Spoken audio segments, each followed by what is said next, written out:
বন্ধুগণ, আমরা একটা রাজনৈতিক ক্রান্তিকালে আছি। গণতান্ত্রিক উত্তরণ আমাদের জন্য একটা অবশ্য প্রয়োজনীয়, প্রায় অস্তিত্বের সাথে যুক্ত এমন একটা বিষয়। গণতান্ত্রিক উত্তরণ ছাড়া আমরা তো গভীর বিপদে পড়ব, আমাদের অস্তিত্ব হুমকির মধ্যে পড়তে পারে।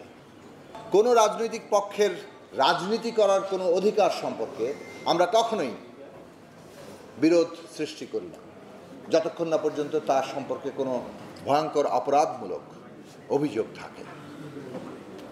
এখন কেউ যদি মনে করেন যে বাংলাদেশে গণতান্ত্রিক উত্তরণে এই নির্দিষ্ট একটি সংস্কার খুব জরুরি, যেমনটা তারা বলছেন কেউ কেউ, যে এখন নিম্নকক্ষেও সংখ্যানুপাতিক পদ্ধতি অর্থাৎ ভোটের অনুপাতের প্রশ্নটি আনতে হবে, এটা না হলে নির্বাচনে যাব না অথবা নির্বাচন হবে না। দেখুন, আমরাও মনে করি যে সাংবিধানিক পদগুলোতে সাংবিধানিক কমিশনের মাধ্যমে নিয়োগ হতে হবে, এবং এই দাবিটি আমরা তুলেছি, গণসংহতি আন্দোলনের পক্ষ থেকে গণতন্ত্র মঞ্চ তুলেছে তার প্রতিষ্ঠার সময় থেকেই। এটা একেবারেই বলতে পারেন যে আমাদের গণতন্ত্র মঞ্চের নিজস্ব দাবি।